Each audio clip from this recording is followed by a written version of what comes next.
What's up everybody, CHM Carnivorous here, and today I have a very fun video.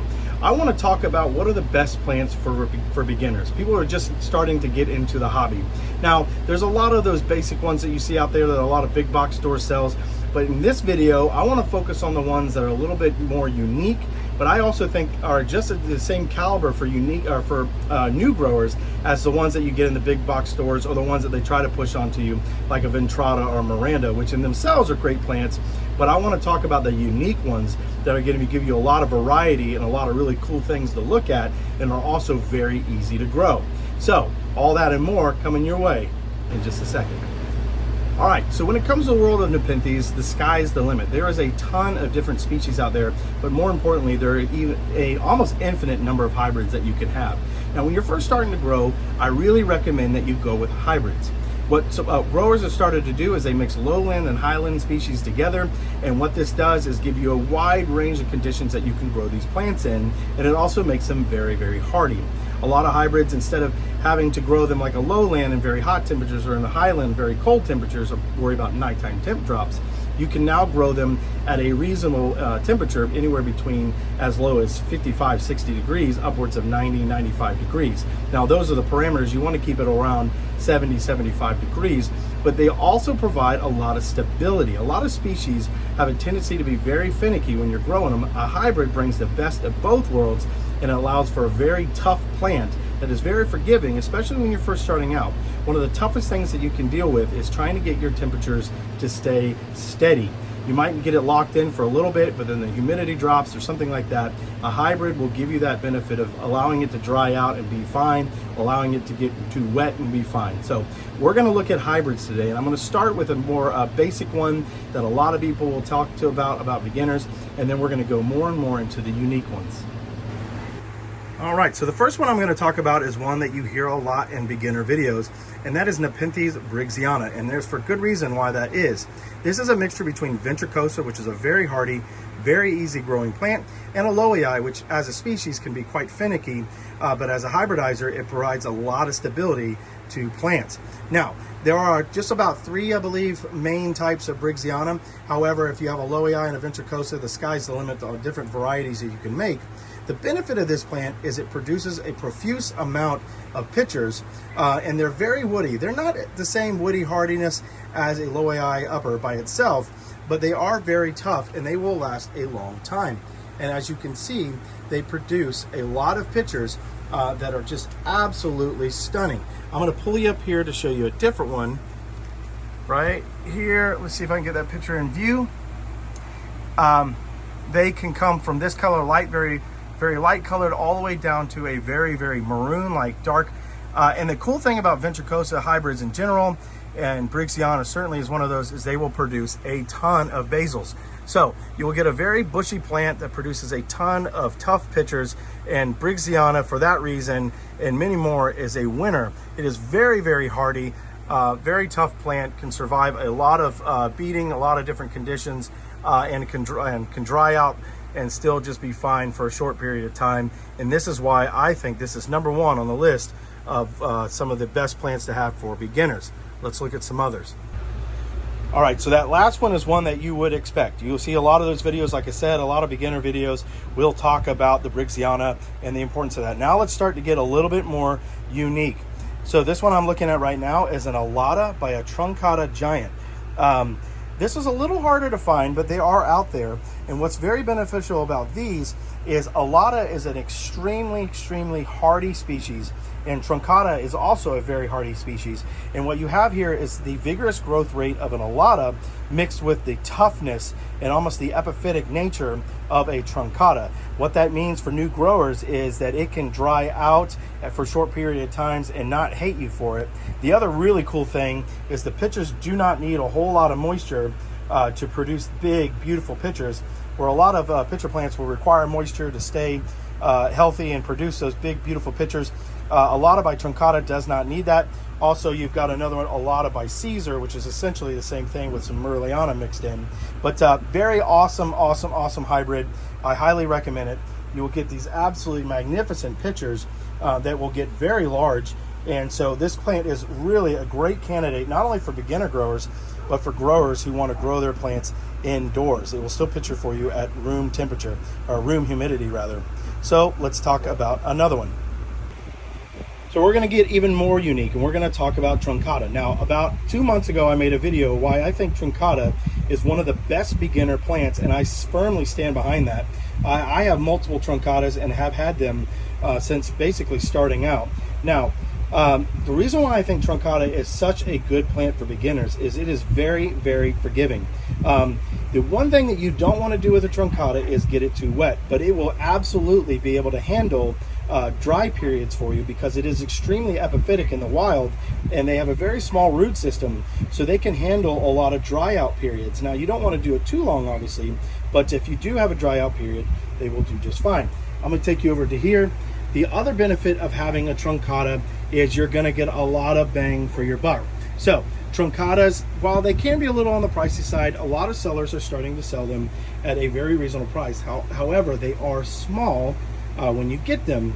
Now, the cool thing about them is, again, most of them, if you acclimate them and take time with them, will grow in home temps and home humidities. And especially if you start getting, a lot of growers are mixing several different types of truncatas, or not several, but 2 different types of truncatas together. Some like a Patian, which is more of a highland, and then others that are lowland. And so what you end up getting is a very climate hardy truncata. But for the most part, truncata species like warm temperatures, but with a lot of these mixing together, you get plants that can handle a wide range of conditions.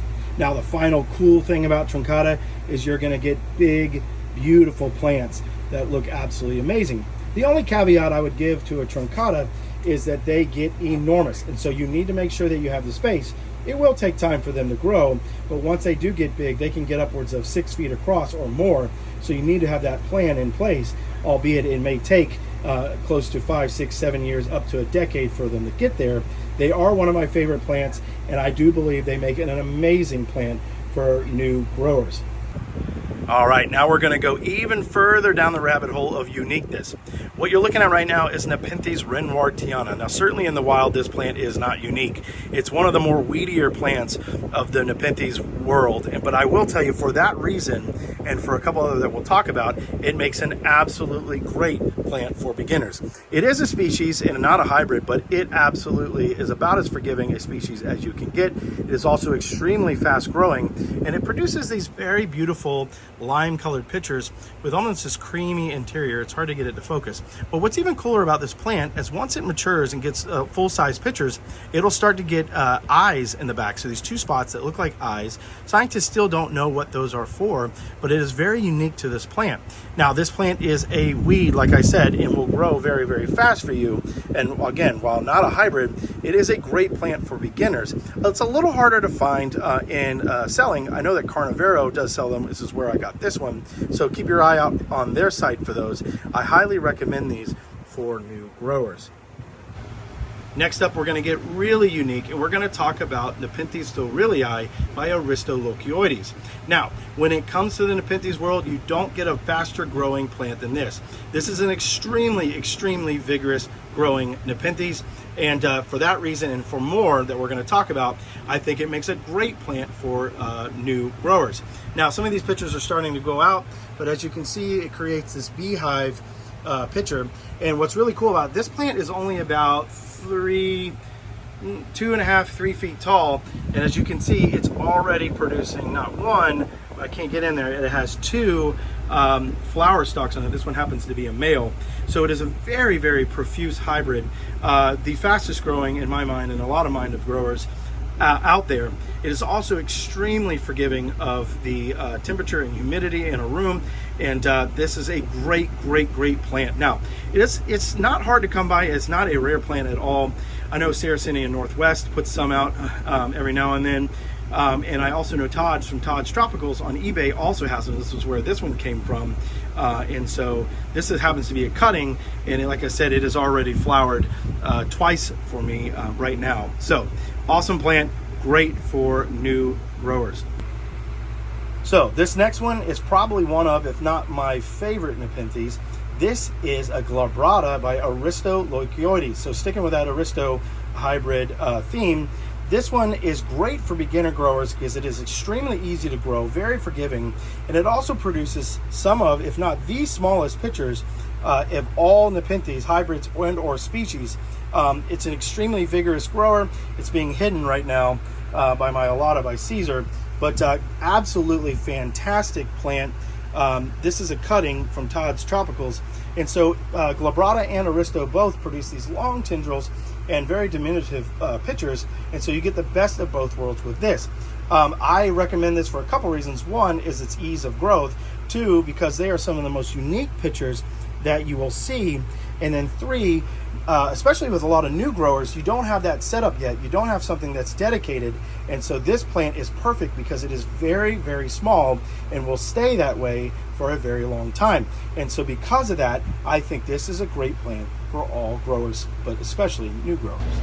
When it comes to Aristo hybrids, I recommend a lot of them for new growers. However, Aristo by itself is a very tough plant to grow. It is very exacting and it is wildly expensive, anywhere from $200–300 a plant for a very small one. The benefit of an Aristo hybrid is it hybridizes extremely well and provides vigor to its plants. Another really good one is ventricosa by Aristolochioides, which I have a small one of.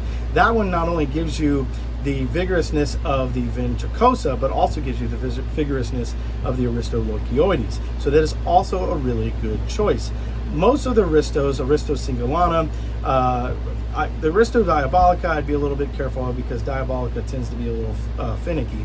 But then you also have Aristo humata. There are a lot of them out there that I would tend to stay with the beginner to moderate. Now, the ones I've showed you here, including the ventricosa by Aristolochioides, would be a great alternative for a new grower.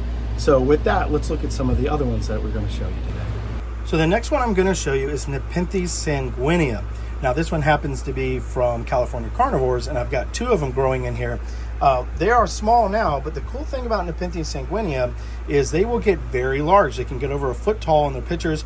The pitchers are very paper thin though, but what's really cool about this one is it doesn't seem to mind humidity fluctuations where other paper thin Nepenthes like a humata certainly do and do not react well. So this plant is absolutely perfect for new growers. It is extremely reasonably priced. I think I paid like $15 or something for this, and I got two of them. Obviously it was much smaller than this, but an absolutely great plant for new growers. It will give you big beautiful pitchers. You have this color one, and then you also have a giant form, which is red. That one is very rare and harder to come by and will cost you more money, but if you want to get a basic sanguinea, this is absolutely perfect. You'll get that nice beautiful speckling, and it's just so unique with those really paper thin pitchers. It's also an extremely fast grower considering for Nepenthes. Next, we have Spatulata by Rob Cantley. Now, normally with Rob Cantley, these would be tough growing. A lot of Rob Cantley hybrids tend to be tougher to grow. They're not necessarily the hardest things in the world to grow, but they definitely can be a little bit more cantankerous. The Spatulata by Rob Cantley, however, is different, and I have found it to be extremely vigorous and not fussy at all. So the other really cool thing about these plants is they get absolutely enormous pitchers. Some of the biggest pitchers in all of Nepenthes, certainly in hybrids. I've shown you different ones that I've got here, different clusters. Extremely easy to grow. They're not the fastest in the world, but they're not slow either. I recommend these for beginner growers because of the fact that they profusely pitcher, and these pitchers, although small now, will easily get 18 inches or more. Absolutely enormous pitchers. Rob Cantley has one on his Instagram where he goes and shows you, and those pitchers are enormous. I got these particular plants from Predatory Plants. They have them up there on their website right now. The other good thing is they're extremely reasonably priced. I think I paid, I don't even know now, $20 I think for these, and then I got a bundle, so I paid $20 each, and then I ended up getting like 5 or 6 plants. So absolutely great plant for a beginner. Last but not least, I'm going to talk about Marpesa by Clipiata. Now, this one came from Carnivoro. I'm pretty sure Carnivoro is the only one that makes the Marpesa by Clipiata. This plant has been absolutely rewarding. Now, Clipiata in itself is a very exacting hybrid that requires a lot of very lowland conditions, and it needs those temperatures to stay right in line.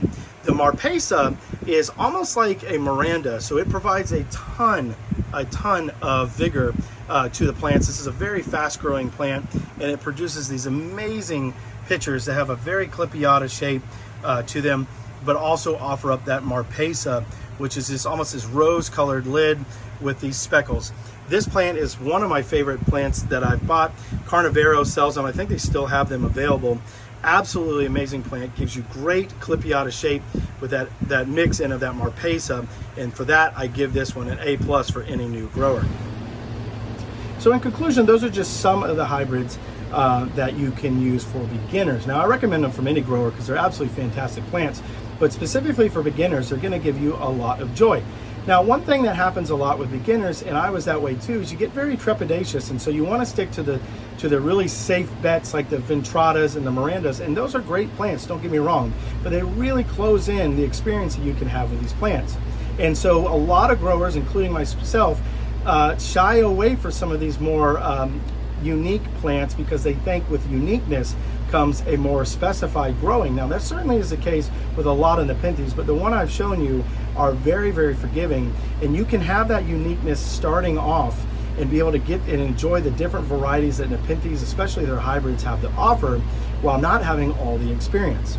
Now, if you are new or if you are seasoned and you have any questions, please don't hesitate to reach out to me via comment or via Instagram. You can direct message me. I'm always here to support you, and that is the most important thing about this channel, is I'm here to support and to help you get involved and fall in love with these plants like I have, and help sustain them and push them back from extinction. I hope you've enjoyed this video. As always, have a wonderful day and a wonderful week. See you soon.